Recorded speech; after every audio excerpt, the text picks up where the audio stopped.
Guys, today we'll talk about how can you enable this sign or know how you can do that on your Plato app.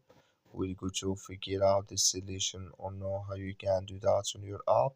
So you just follow these ways, then it's going to work with you.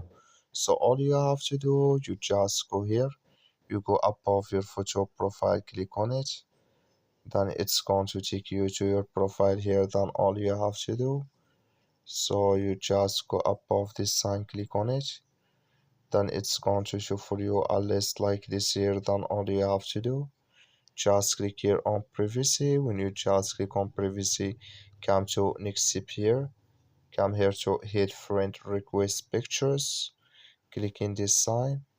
Then like you see this color show for us, that's mean here hide friend request pictures, it's enabled with us now.